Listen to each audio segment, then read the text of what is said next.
Now starting. All attendees are in listen-only mode. Bueno, buenos días, buenas tardes, buenas noches a todos los que hoy nos acompañan a este webinar organizado por IFIS para la comunidad hispanoparlante. Les habla María Teresa Garibay, vicepresidenta del Capacity Building. Y bueno, quiero antes de empezar este webinar pedirle a Hans Hoyer, nuestro secretario general, que está presente, que nos dé un saludo. Hans.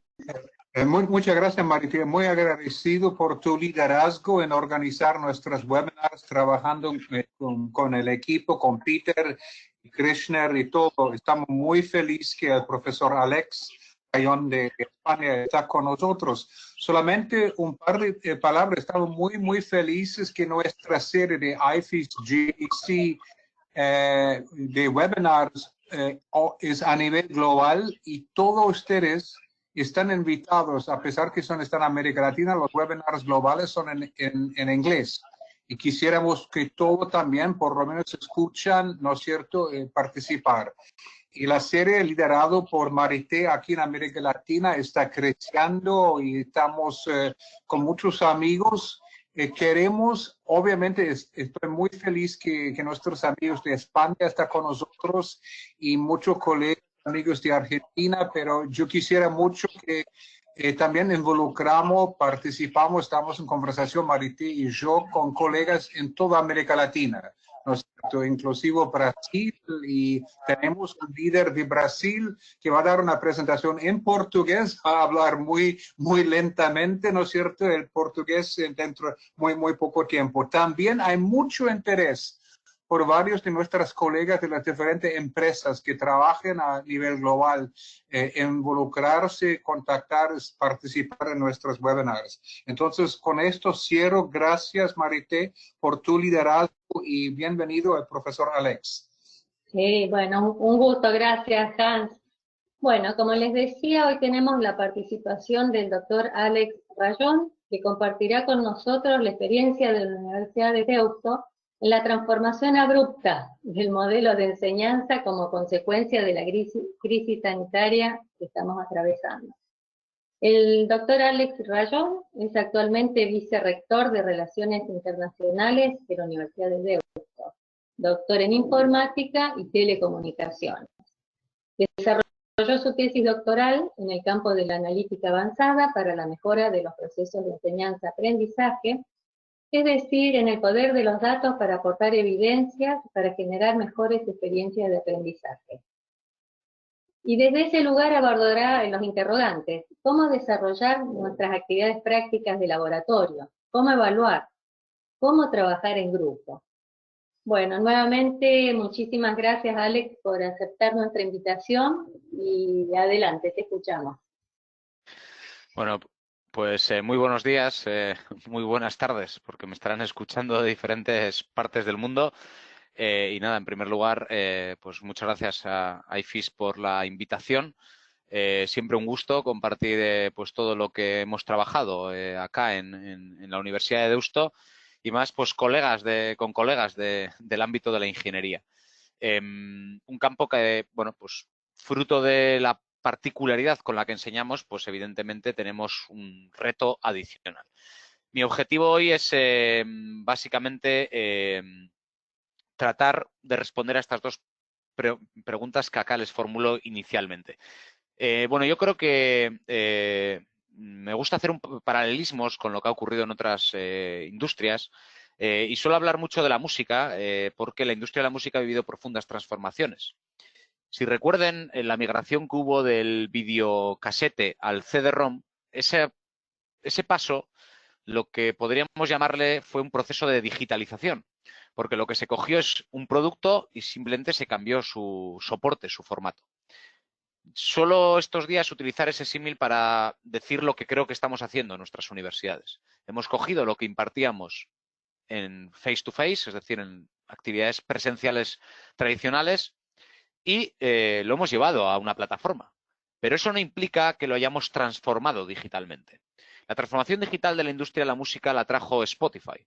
Spotify revolucionó por completo la industria de la música, trajo nuevas reglas, ya no compramos un producto, pagamos por un servicio. En definitiva, redefinió las reglas de juego de una industria que, bueno, pues es evidente decir a estas alturas que ha cambiado por completo.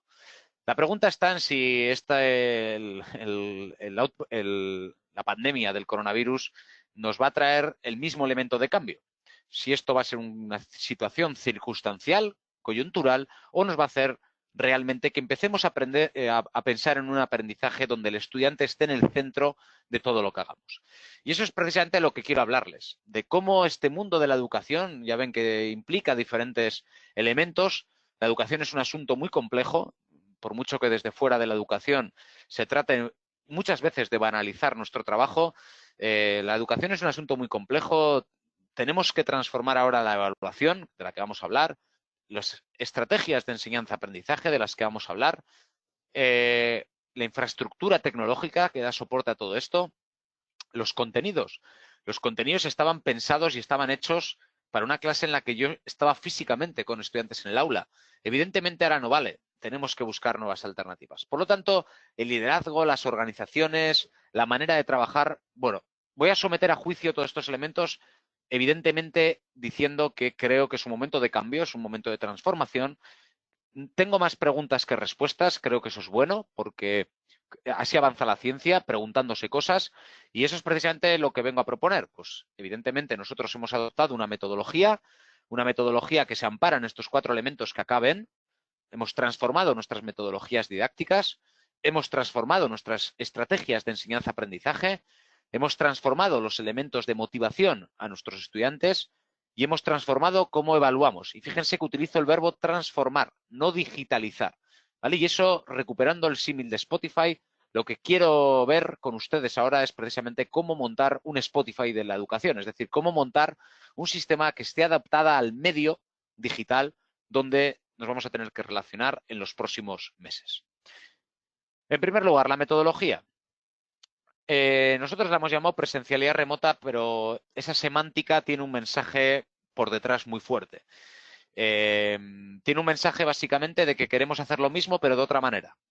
Es decir, queremos ofrecer una presencialidad en el sentido de la cercanía, de la interacción, del grupo social, pero lo vamos a hacer de manera remota. Nos vamos a apalancar en infraestructuras tecnológicas. Y esta metodología de presencialidad remota lo que nos trae, evidentemente, es pues, nuevas actividades, que voy a descomponer en 2 familias. Hay actividades síncronas. Esto es una actividad síncrona. Estamos en un espacio y tiempo determinado, un conjunto de personas interaccionando. Eso es lo que nosotros, insisto, hemos llamado las sesiones síncronas, un enfoque donde buscamos la participación de la gente a través de actividades prácticas. Si queremos mantener la motivación y la atención de nuestros estudiantes, necesitamos llevar estas actividades a la practicidad.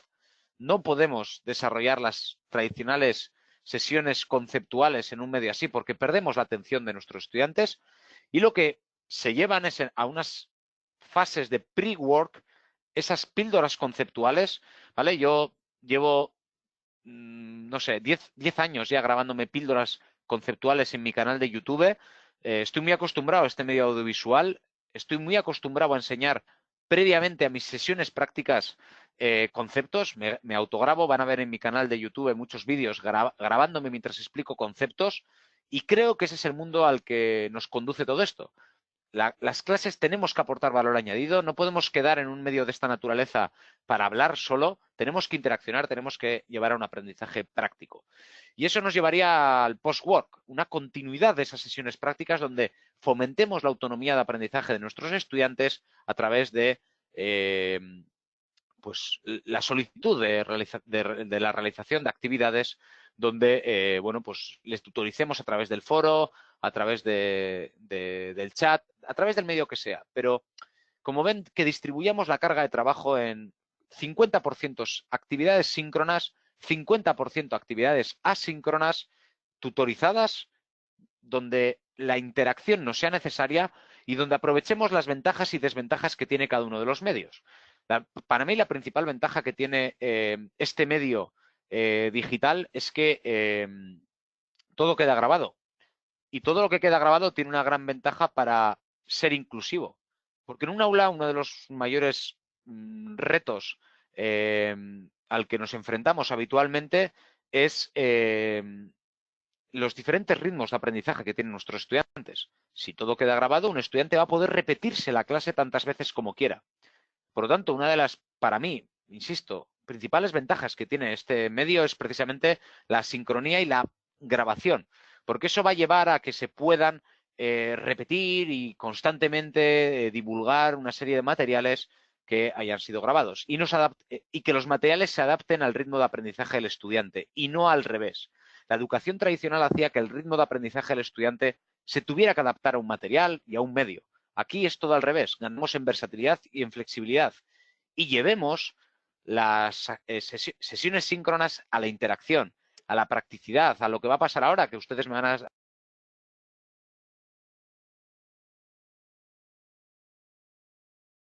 Pues el aprovechar las ventajas de los medios tecnológicos que tenemos a nuestra disposición, ¿vale? Y por eso, bueno, pues yo las actividades síncronas las suelo llevar a videoconferencias de esta naturaleza, pizarras compartidas, ¿vale? Hay muchas tecnologías para hacer una pizarra donde se puede estar colaborando, como cuando estamos en un aula y estamos elaborando conjuntamente y, en definitiva, pues a simular esa presencialidad que, como digo reiteradamente, para mí es remota. Es la misma clase, pero llevada a un entorno remoto. Y eso para mí sí es transformar digitalmente la educación. Y eso para mí sí es ser inclusivo con nuestros estudiantes. Porque como ven en esta slide, como ven, he desarrollado mucho los conceptos que voy a ir pasando pues un poco más por encima, porque entiendo que el objetivo de hoy es más la interacción. Es importante que pregunten cuán familiarizados están sus estudiantes con estos medios digitales. Yo les invitaría a que antes de que desplieguen la tecnología pregunten cuán competentes digitalmente son, porque si no vamos a introducir un elemento intermedio que es la tecnología que va a limitar el aprendizaje de nuestros estudiantes. Esto es algo que tenemos muchas evidencias científicas que ya los ponen, que estudiantes expuestos digitalmente con diferentes backgrounds socioeconómicos aprenden a diferente ritmo. Por lo tanto, no estamos respetando los principios axiomáticos de lo que es una universidad. Un entorno donde se aprende por pares. Cuando vamos a un aula se neutralizan los aspectos socioeconómicos porque todos aprendemos con los mismos elementos contextuales. En un hogar no. En un hogar tenemos que entender que aquí hay niños, hay vecinos que están haciendo obras, hay ruidos, hay que hacer la comida. El background es muy diferente, es imposible neutralizar todos esos elementos y es imposible llevarlos a un escenario en el cual pues podamos aprender todos al mismo ritmo. Por lo tanto, mucho cuidado con la tecnología, porque la tecnología puede generar más desigualdades que igualdades. Ya sé que el famoso discurso de que el online iba a llevar la educación a todos los sitios no se ha cumplido y para mí no se ha cumplido porque no se ha trabajado previamente estos elementos desde el punto de vista de la competencia digital. Es decir, elementos de entender que la formación de presencialidad remota va más de metodología que de tecnología.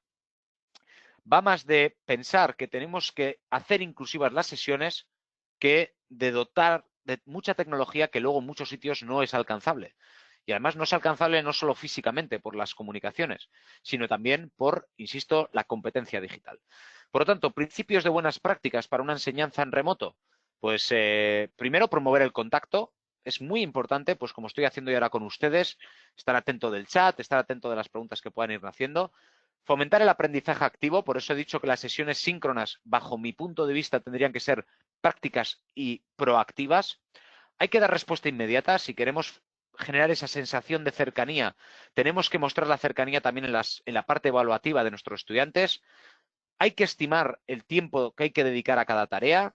Hay que entender los diferentes ritmos de aprendizaje que tienen nuestros estudiantes y por eso, repito e insisto, es muy importante la grabación. Yo creo que la grabación para mí, y sé que es un elemento polémico porque hay mucha gente que no quiere ser grabada, pero bueno, yo ahí ya son políticas universitarias. Yo entiendo que para mí la grabación tiene un fomento muy fuerte de la inclusividad y de la democratización de la educación a todos los niveles. Por eso es importante respetar las diferentes habilidades, hay que explicarlas, hay que explicar las diferencias a los estudiantes, que esto no es lo mismo, ¿vale? Hay que abordar las diferentes inquietudes de los estudiantes y atenderlas, hay que explicar las expectativas de lo que se espera de esos estudiantes Y en definitiva, es muy importante hacer un buen diseño de una asignatura para un entorno online, ¿vale? Este es el paper que de hecho tiene 4 meses de vida, este paper, donde los autores explican perfectamente por qué el medio digital puede generar más disparidades que igualdad. Y todo se deriva de no haber pensado en hacer una asignatura perfectamente inclusiva para todos los colectivos con todos los niveles competenciales digitalmente hablando, ¿vale? Y es por ello este artículo que ven que tiene unos días de vida, porque el otro día lo encontré preparando precisamente esta sesión, ven como el puesto de trabajo que ahora mismo todas las universidades necesitamos es el del diseñador instruccional, que es precisamente el rol de lo que les estoy alertando, que necesitamos. Necesitamos diseñar una asignatura para un entorno online. Necesitamos ser guías de nuestros estudiantes. Necesitamos que nuestros estudiantes lleguen al campus, a la asignatura, y se encuentren como si fuera una guía de viaje, recorriendo las cataratas del Iguazú, y donde pueda ese participante pues navegar por esos días y sepa, a las 3 de la tarde hoy tienes que hacer esto. A las 9 de la noche recuerda que tienes que hacer lo otro. Esa planificación que no era parte de nuestro trabajo, probablemente en un entorno online se vuelve muy importante. Por eso también creo que se va a producir una transformación de las competencias del docente. Creo que se va también a transformar el propio concepto de una asignatura, porque ya les he dicho anteriormente, creo que el tiempo lo vamos a tener que distribuir de diferente manera, y por eso mismo creo que, bueno, pues como estoy diciendo, creo que vamos a vivir cambios, porque la planificación del curso va a ser más relevante que nunca. Acá les he dejado algunos ejemplos de cómo lo hago yo. Yo planifico semana a semana pues todo lo que tienen que ir haciendo nuestros estudiantes. Les planifico qué se espera de ellos, qué partes del libro tienen que leer, ¿vale? Qué partes se supone que tienen que entregar, qué partes, cuándo tienen que, la fecha límite para una determinada tarea, qué parte es evaluable y qué parte no es evaluable. Tengo que premiarles que participen en estas comunidades digitales, es decir, me tienen que ayudar a dar la clase y, por lo tanto, evidentemente la evaluación también tiene que ir acorde a ello. Y como ven, en definitiva, yo lo que necesito es un plan de comunicación como docente. Como les venga a alertar, el rol de docente es probablemente diferente. Yo en todas las asignaturas que imparto en esta metodología de presencialidad remota, en todas ellas tengo un plan de comunicación donde les voy comunicando todo regularmente y les comparto tablas como esto que ven acá, donde les pongo qué se supone que tienen que hacer, para cuándo lo tienen que entregar, cuánto tiempo se supone que tienen que dedicar, muy importante el elemento de la carga de trabajo del participante y, en definitiva, que tengan muy claro cuál es el plan de trabajo, como insisto, como si fuera una guía de viaje. Nos tenemos que convertir en facilitadores de ese aprendizaje en un entorno donde el hecho del aprendizaje remoto no tiene que ser esquivo a que facilitemos el aprendizaje a través de estas metodologías activas y de este aprendizaje planificado, ¿vale? Por lo tanto, tenemos que aprender nuevas habilidades y una de ellas pues será, por ejemplo, cómo dar clase en directo. Porque dar una clase en directo, vuelvo a utilizar símiles artísticos, probablemente se convierta cada vez más en un concierto. Un artista cuando va a dar un concierto planifica un setlist de canciones, planifica la performance, incluso el show que va a haber, y es probable que los docentes, sin querer evidentemente hacer que esto sea más arte que ciencia, pero seguramente tengamos que introducir un barniz de arte a nuestra forma de dar clase. ¿Por qué? Porque dar clase online evidentemente no es lo mismo que dar clase en presencial, que hay un contacto visual. Yo no estoy viendo los ojos de las 211 personas que me están escuchando, por lo tanto yo no sé cómo están reaccionando ustedes a lo que yo estoy diciendo. Lo que sí sé es que yo llevo mucho tiempo ya disciplinándome, llevo 10 años subiendo vídeos a YouTube, porque yo sabía que en algún momento de la historia, evidentemente no sabía qué lo iba a provocar, pero que me iba a tener que dedicar a dar clase en remoto a personas a las que no observo, no veo, no sé cómo reaccionan y, por lo tanto, pues me llevo sometiendo a esa disciplina de grabarme vídeos y de exponerlos abiertamente pues un tiempo importante. Por lo tanto, yo invito a que ustedes hagan lo propio.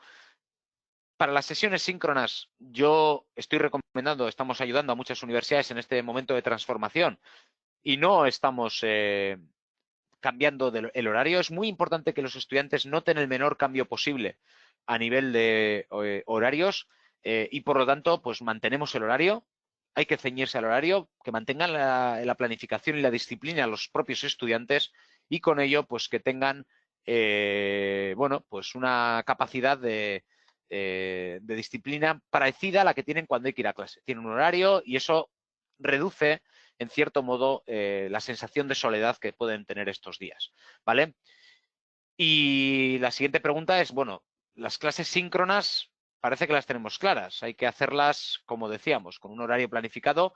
Les recomiendo que esas sesiones síncronas no tengan una duración mayor a 60 minutos. Nuevamente, esto viene en los artículos que les estoy venga a recomendar. Y otra cosa que les recomiendo es uno de mis artículos preferidos para el diseño de asignaturas online, que es esta investigación que hicieron 4 investigadores sobre el concepto de videopíldora, es decir, vídeos grabados para sesiones asíncronas. Por ejemplo, en mi caso, que yo imparto docencia en el campo del análisis masivo de datos, Big Data Analytics, inteligencia artificial, etcétera, etcétera. Yo utilizo mucho grabaciones para explicar, por ejemplo, el entrenamiento de un modelo. Me lo grabo acá en mi casa y lo subo para los estudiantes. Y ese vídeo se convierte en una pieza artística. 5 o 8 minutos. En mi canal de YouTube van a poder encontrar muchos. ¿Y por qué hago esa duración de vídeos para asíncronos? Bueno, pues este artículo tiene la respuesta a ello. En este artículo investigaron si es mejor grabar un vídeo de 60 minutos o 12 vídeos de 5 minutos. Y evidentemente la duración es la misma, 60 minutos. Es igual a 12 por 5. Sin embargo, el aprendizaje efectivo del estudiante no es lo mismo. Una persona expuesta a 12 vídeos de 5 minutos aprende de manera más efectiva porque son pequeñas piezas muy bien diseñadas donde no hay esa sensación de larga duración y por lo tanto el cerebro mantiene la atención. Por eso en YouTube los vídeos suelen ser muy cortos, porque esto está muy estudiado desde el punto de vista publicitario, que las piezas de vídeo en YouTube cortas de 5, 7, 8 minutos funcionan mucho mejor que los vídeos más largos. Por lo tanto, hacer vídeos cortos. Ahí les dejo una referencia de mi youtuber académica preferida, que es Karen Costa. Elabora muchos vídeos muy interesantes sobre cómo motivar a la persona que los está recibiendo. Utilicen auriculares porque la calidad del audio, como este que estoy manejando yo acá, es infinitamente mejor, ¿vale? Y sobre todo utilicen alguna plataforma como YouTube por personas que puedan tener algún tipo de diversidad funcional, de escucha o de habla o de vista. Esas personas, pues como tienen dificultades, lo bueno que tiene YouTube es que tiene los subtítulos, puede reproducir, es decir, tiene muchas herramientas para poder incluir a colectivos con algún tipo de dificultad, ¿vale? Por lo tanto, les invito a que sigan en alguna de estas recomendaciones de cómo hacer vídeos efectivos a nivel de aprendizaje, que ya les he dicho algunas de ellas. Se puedan grabar píldoras de vídeo, pues lo que recomiendan siempre es que se mantenga el contacto visual. Por eso yo en todos mis vídeos van a ver que tengo mi pantalla, pero a la vez tengo una pequeña pantallita donde voy narrando algo, ¿vale? De esa manera mantengo el contacto visual. El que me está viendo cómo hablo, se mantiene el cerebro activo y por lo tanto es una manera de hacer vídeos efectivos. Y para todo ello, pues acá les he traído varias herramientas tecnológicas, muchas de ellas que se han abierto gratuitamente derivado de la pandemia del coronavirus y por lo tanto pues que les animo a consultar, ¿vale? Ahí ven, por ejemplo, las pizarras digitales colaborativas, ¿vale? Ahí ven Jamboard y Tweetlab, ¿vale? Que son herramientas que permiten construir una pizarra donde pueden entrar varias personas a editar al mismo tiempo, ¿vale? Son herramientas ahora mismo gratuitas, por lo tanto les animo a que lo puedan consultar. Yo tengo muchas pizarras que además lo bueno que tiene es que como me grabo el audio, mientras estamos en clase, luego puedo subirles a esa pizarra donde, por ejemplo, he podido estar resolviendo una integral triple. Por lo tanto, ese aprendizaje procedimental tan propio de la ciencia y de la ingeniería es muy cómodo con estas herramientas que permiten simular una pizarra digital. Loom es la herramienta que utilizo para las autograbaciones. Loom es una herramienta que también se ha abierto gratuitamente durante esta época del coronavirus para docentes en todo el mundo. Por lo tanto, pueden ustedes utilizarla porque tienen sin límites de grabación de su escritorio mientras resuelven cualquier tipo de simulador, de ejercicio, de desarrollo procedimental, etcétera, etcétera. Y luego utilizo YouTube Studio para la edición del vídeo. YouTube Studio es una herramienta muy fácil para que puedan ustedes cortar, insertar un recurso de texto, de vídeo, etcétera, etcétera. ¿Vale? Por lo tanto, bueno, pues yo creo que eso les puede permitir, grabarse sin dificultades técnicas, porque yo entiendo que el docente está, bueno, pues está bastante quejoso, ¿no? De que estos medios hay que dedicar tiempo. Bueno, pues yo les prometo que con Loom y con YouTube Studio dedico muy poco tiempo y de verdad que es una cuestión de hacerse al medio. Por eso les invito a que puedan ustedes probar estas herramientas y que vean lo fáciles que son. Para emisiones en abierto utilizo YouTube Live Streaming, ¿vale? Es una plataforma que permite la interacción de personas que van dejando preguntas. Utilizo Perusal para el aprendizaje social alrededor de un documento, ¿vale? Es decir, para poder aprender alrededor de un documento donde la gente va haciendo anotaciones en el documento.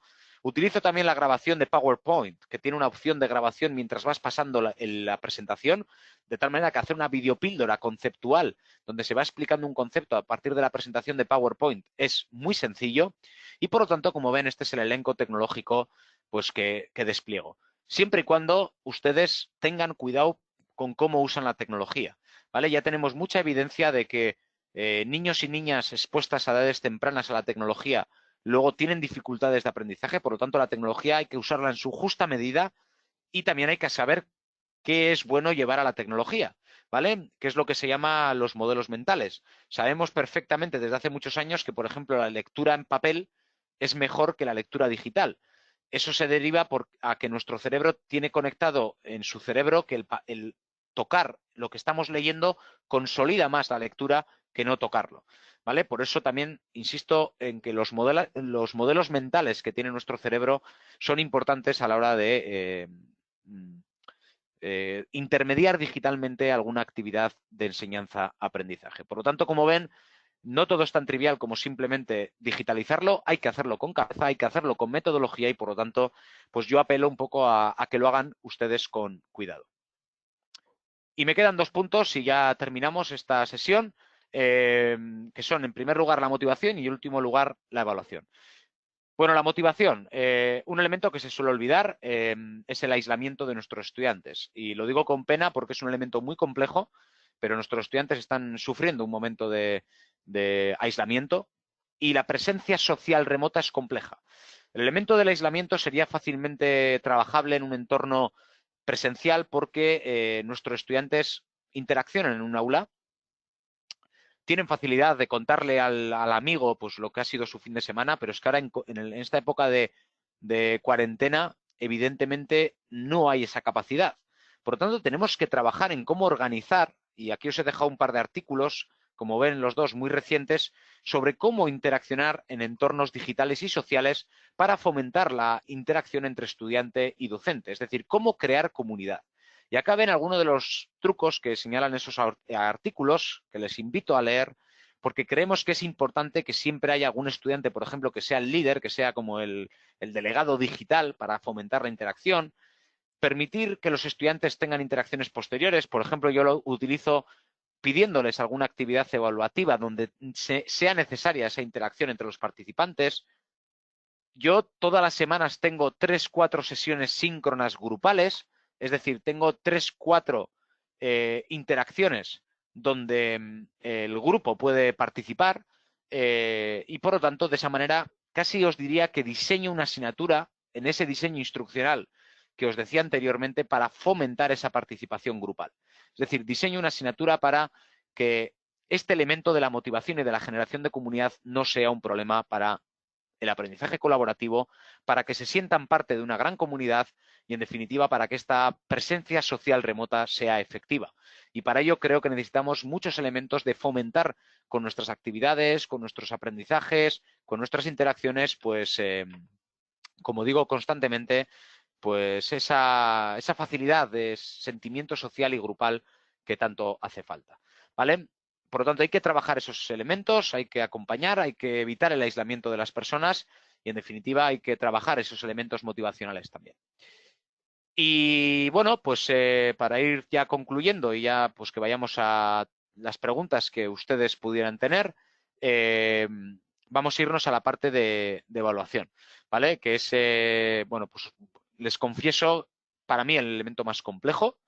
Les confieso que es probablemente también el elemento más complejo para ustedes, porque es difícil controlar la identidad, es difícil controlar durante una prueba síncrona que no estén consultando en Internet la solución.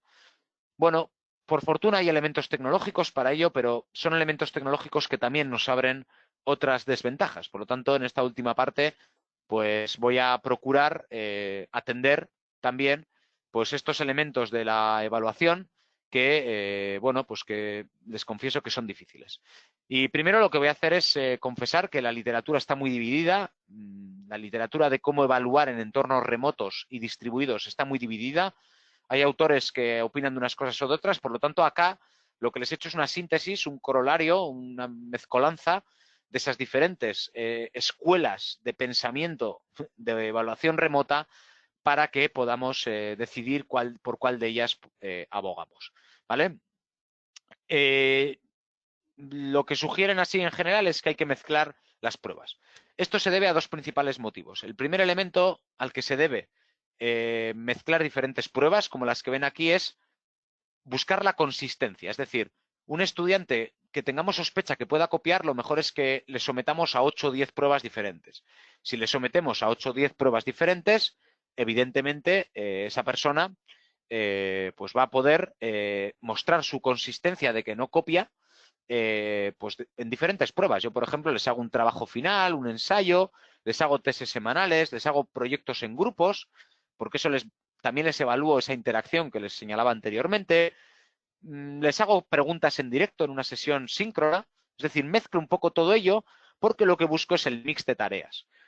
Porque la primera ventaja, como les digo, es buscar la consistencia. Y la segunda, y todavía para mí más importante, de la que alertan muchos autores y autoras, es que una persona sometida a diferentes pruebas con diferentes medios digitales, evitamos que, fruto de su posible dificultad en el uso de alguna herramienta digital, pueda no llegar a mostrar todo lo que sabe. Por lo tanto, si mezclamos diferentes pruebas, si en una de ellas nos dice que es que no ha sabido utilizar una herramienta o le ha resultado complicado, pues podríamos graduar y ponderar su evaluación a partir de pues precisamente esa mezcolanza de pruebas que podemos ofrecer, ¿vale? Por eso, bueno, yo lo que utilizo son un instrumento de una rúbrica de evaluación, que ya saben que es una manera de objetivizar la evaluación en entornos remotos. Fíjense qué tipo de ítems yo evalúo: la relevancia de un mensaje, la contribución a la comunidad de aprendizaje, la prontitud en la resolución. Bueno, pues evalúo diferentes elementos en diferentes ítems, porque lo que estoy haciendo, como digo constantemente, es evaluar consistentemente un entorno de evaluación complejo, un entorno de evaluación donde bueno, lo que busco en todo momento es la consistencia de mis estudiantes, y para ello utilizo la rúbrica. Y bueno, en un foro como el nuestro, de ingenieros e ingenieras, cómo no, vamos a hablar de cómo llevar actividades de laboratorio al mundo remoto. Por fortuna, bueno, acá les he dejado una recopilación de diferentes pruebas remotas de laboratorio, ¿vale? Ahí tienen desde pruebas de simulación, de matemáticas, de física, de química, de laboratorios de informática, de desarrollo, de computación, de bases de datos, de todo tipo de pruebas, de simuladores, ¿vale? Que por fortuna muchas universidades han abierto para el público y encima lo han hecho con estándares HTML5 para que puedan ser llevables a cualquier entorno de aprendizaje remoto. Por lo tanto, cuando quieran ustedes explicar algo que normalmente se apoyan en un ordenador o en una exposición en una pizarra, yo les recomiendo que busquen en Google, porque hay muchísimos simuladores y muchísimos laboratorios que ya están trabajando en esta posibilidad de llevar a un entorno remoto el aprendizaje de nuestros estudiantes. Por lo tanto, bueno, pues acá tienen simuladores, acá tienen laboratorios remotos que permiten lo que siempre hemos llamado el Inquiry-Based Learning, que es el core de cómo trabajamos en la enseñanza en ingeniería, que es el aprendizaje práctico con simuladores. Pues esto también es posible. Les recomiendo que puedan echar un vistazo a este entorno, a este artículo científico, porque habla mucho de cómo simular el aprendizaje de la ingeniería en entornos remotos, en entornos donde hay que simular un laboratorio, bueno, pues un aprendizaje, y que realmente también es alcanzable. Y voy a terminar este webinar centrándome en tres elementos más, no tanto de cómo diseñar una prueba, sino cómo controlar una prueba. El primero de ellos es, uno de los elementos que más se está hablando estos días, es cómo saber que yo el PDF que envío solo lo reciben las personas que yo quiera. Bueno, para ello hay PDFs que pueden ser utilizados para enviarse de manera segura a unas direcciones de correo concretas. Una vez que son estas herramientas que les estoy mostrando acá, una vez que ese PDF es distribuido de manera segura a personas concretas, existen lo que se llaman los browser lockdowns, es decir, herramientas que bloquean el navegador de la persona que lo ha recibido. Uno de los más conocidos es Respondus Lockdown Browser. A mí, evidentemente, me da igual uno que otro porque simplemente les aviso desde, bueno, pues herramientas que sé que funcionan. Una de ellas es Respondus, ¿vale? Y lo que hacen es bloquear el navegador. Imagínense que ustedes ahora mismo que están viendo mi presentación no pudieran tocar otra pestaña, porque lo que hace es bloquear este navegador. Y bloqueando el navegador, evidentemente, yo lo que hago es asegurarme que nadie va a poder abrir una nueva pestaña, abrir un nuevo programa o moverse a otro computadora.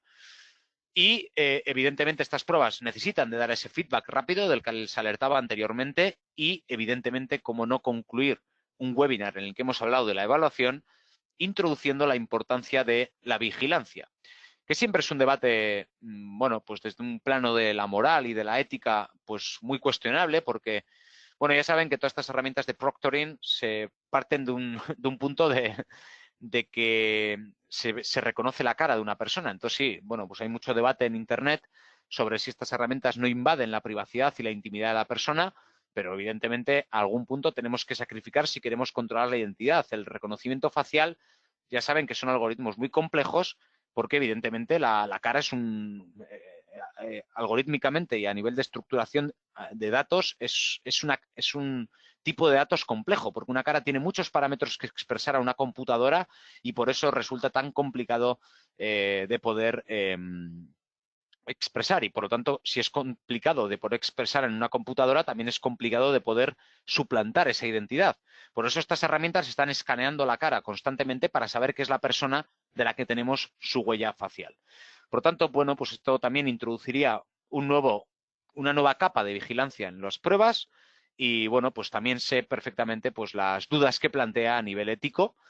Soy perfectamente consciente, pero, bueno, evidentemente mi misión hoy era plantear cómo nosotros hemos abordado esta metodología de presencialidad remota, donde, como ven, lo que hemos hecho es transformar por completo la forma en la que damos clase y donde, como ven, lo que hemos hecho por completo es pues utilizar un poco la literatura que sabemos de estas metodologías remotas pues para poder ofrecer a nuestros estudiantes una experiencia de aprendizaje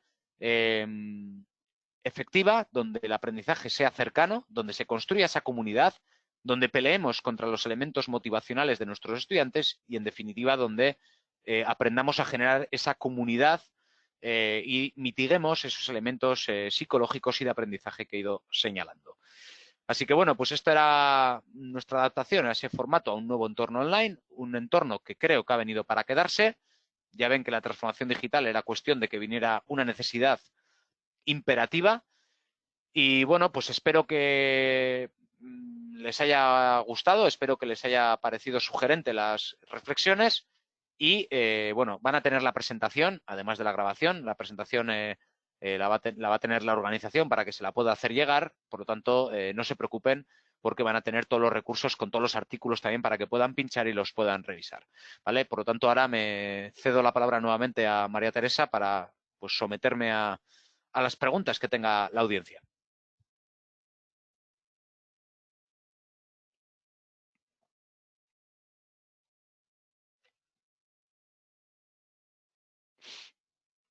Hola, me dejaron muda, Alex, pero la organización, muy buena tu presentación porque sé que tenés muchísima experiencia y en poco tiempo contar esto, bueno, es todo un logro.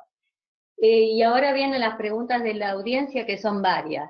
Algunas ya las trataste, pero por ahí conviene reflexionar de nuevo. La preocupación es cómo fomentar el trabajo de los estudiantes en grupo, cómo fomentar y ordenarlos también. Bueno, depende si es una actividad síncrona o asíncrona, tiene un tratamiento diferente. Yo, cuando son síncronas, el trabajo en grupo, lo que hago es dividir un aula virtual en Zoom, en Collaborate, en Meet. Lo que hago es dividir esta sala en varias y lo que hago es me voy pasando por varias de ellas para ver el trabajo en grupo que sea efectivo. Si son actividades asíncronas, normalmente lo hago a través de un documento compartido. de tal manera que lo que veo es que van trabajando colaborativamente todas las personas. Una ventaja que tienen los entornos virtuales, de hecho es precisamente de lo que hice la tesis doctoral, es de todas las huellas que deja el aprendizaje del estudiante, porque todo eso se llaman las learning metrics, que se pueden luego analizar para evidenciar quién es el que ha hecho algo y quién es el que no ha hecho algo. Así que, bueno, yo les comento estos trucos.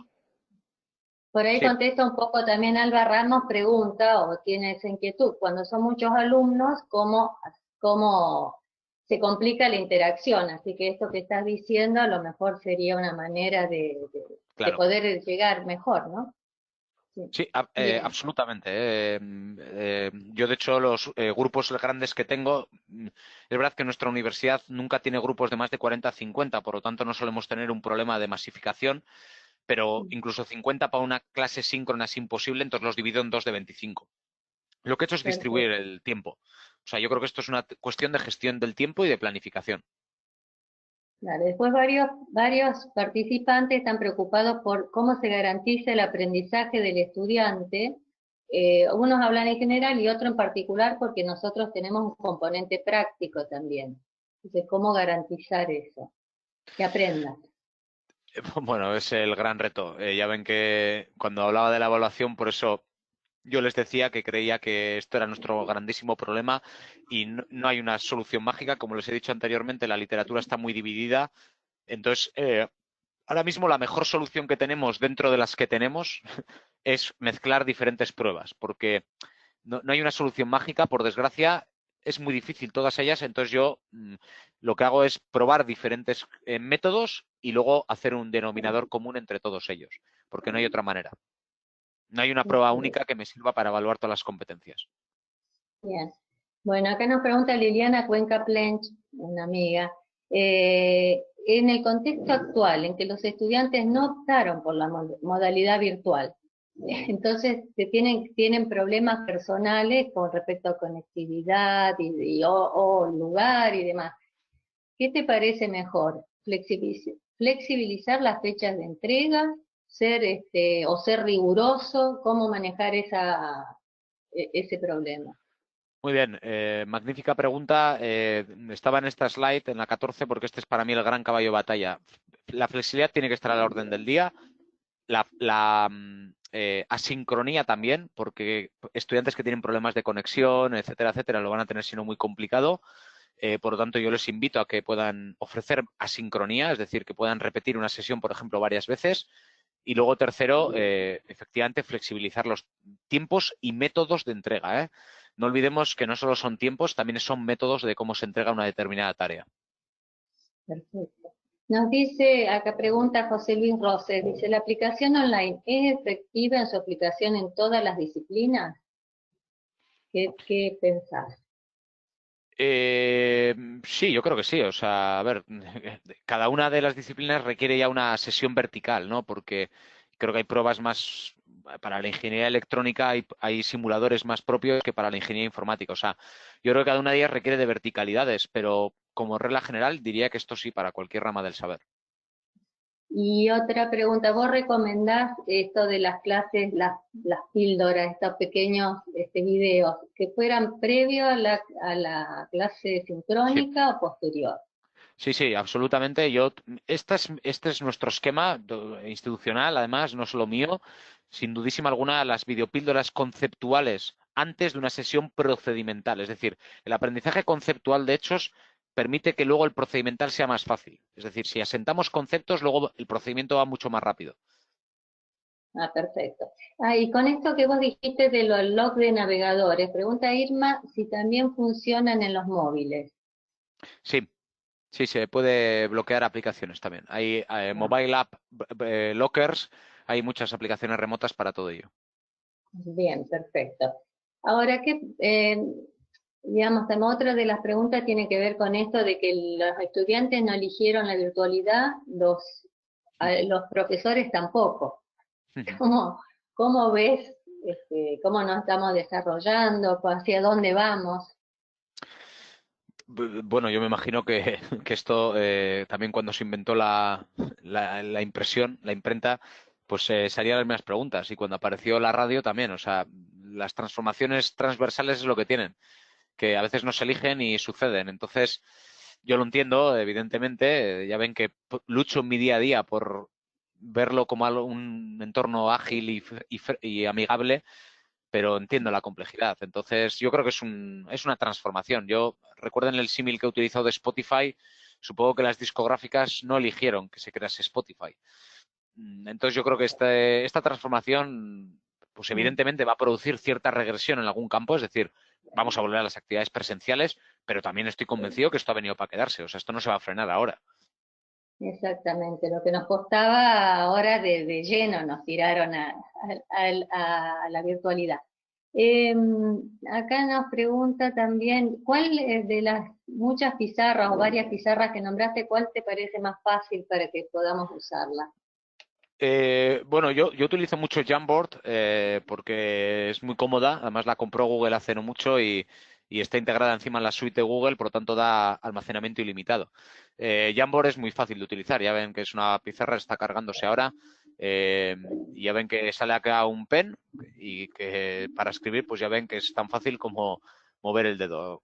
¿Vale? Por lo tanto, esta se integra muy bien en aplicaciones móviles.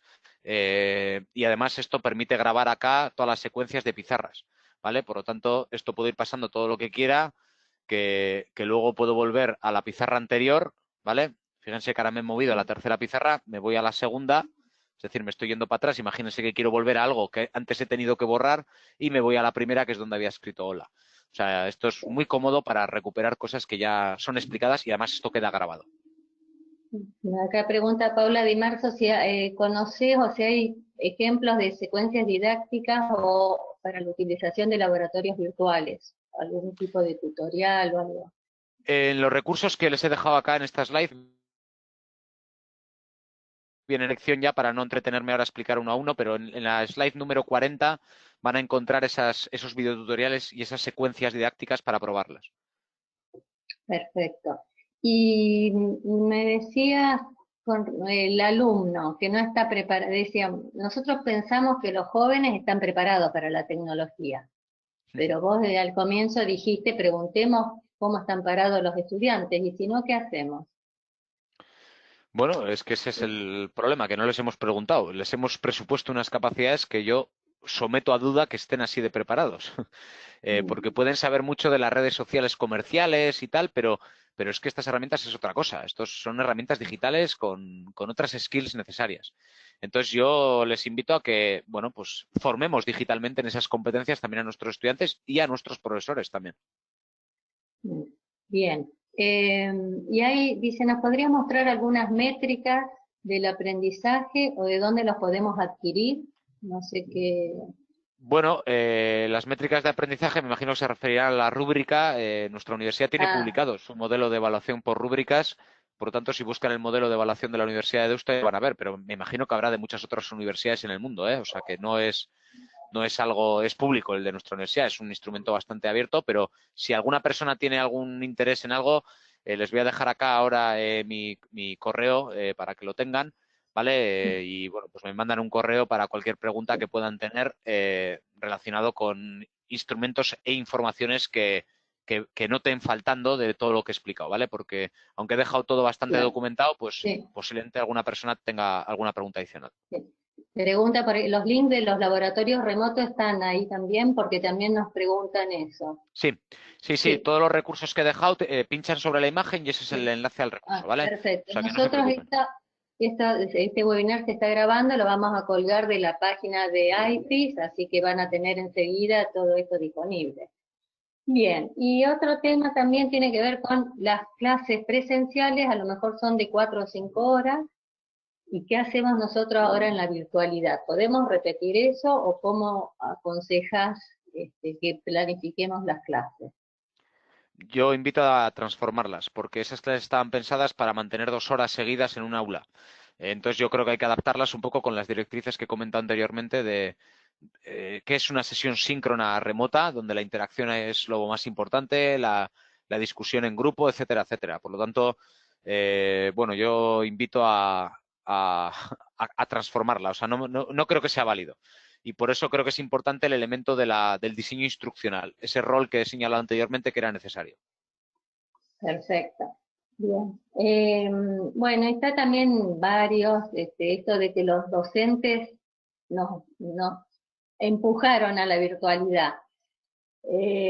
¿Cómo nos ves preparados o cómo nos ves o en cómo focalizar en la enseñanza? ¿En qué punto? Bueno, yo creo que es objetivo decir que no estamos preparados y es normal que no lo estemos, porque hemos sido educados y hemos estado laborando en, en un mundo que no es el que tenemos ahora. Entonces, yo creo que habría que preparar, incluso, mira, un proyecto que me parece muy interesante, que estamos trabajando ya en algo, es el plan de crear la competencia del docente para esta metodología.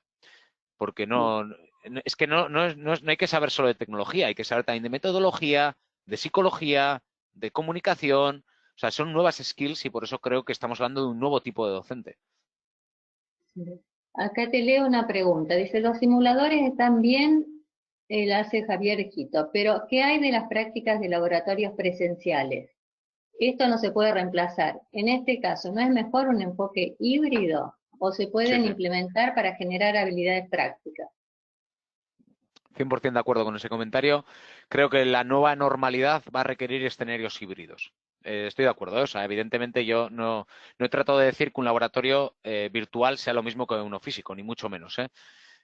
Mm, Por lo tanto, estoy muy de acuerdo que habrá que buscar ese modelo híbrido. bien. Y después preguntan, ¿qué ventaja tiene Loom sobre Zoom? No sé si vos las conocés. Eh, sí, sí, pero son diferentes. Zoom es una herramienta para mantener videoconferencias. Loom es para grabarte en tu computadora mientras haces algo. Loom es esta herramienta. Loom, si le pincho acá, ahora lo van a ver en la esquina superior de mi pantalla.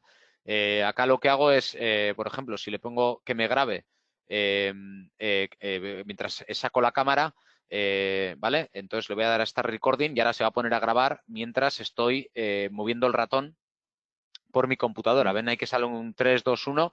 Entonces, Loom es para esto, para hacer videopíldoras en mi computador mientras se ve acá mi cara. Por lo tanto, esto es para grabar videopíldoras. Zoom es para tener reuniones síncronas, no es para hacer videotutoriales. Ah, Y aparte que perfecto, gracias. Loom es gratuita y Zoom cuesta un dinero. Muchas gracias. Bueno, Carlos, pregunté en la especialidad justo me voy, de agrimensura, donde realizamos prácticas con instrumentales topográficos en el campo.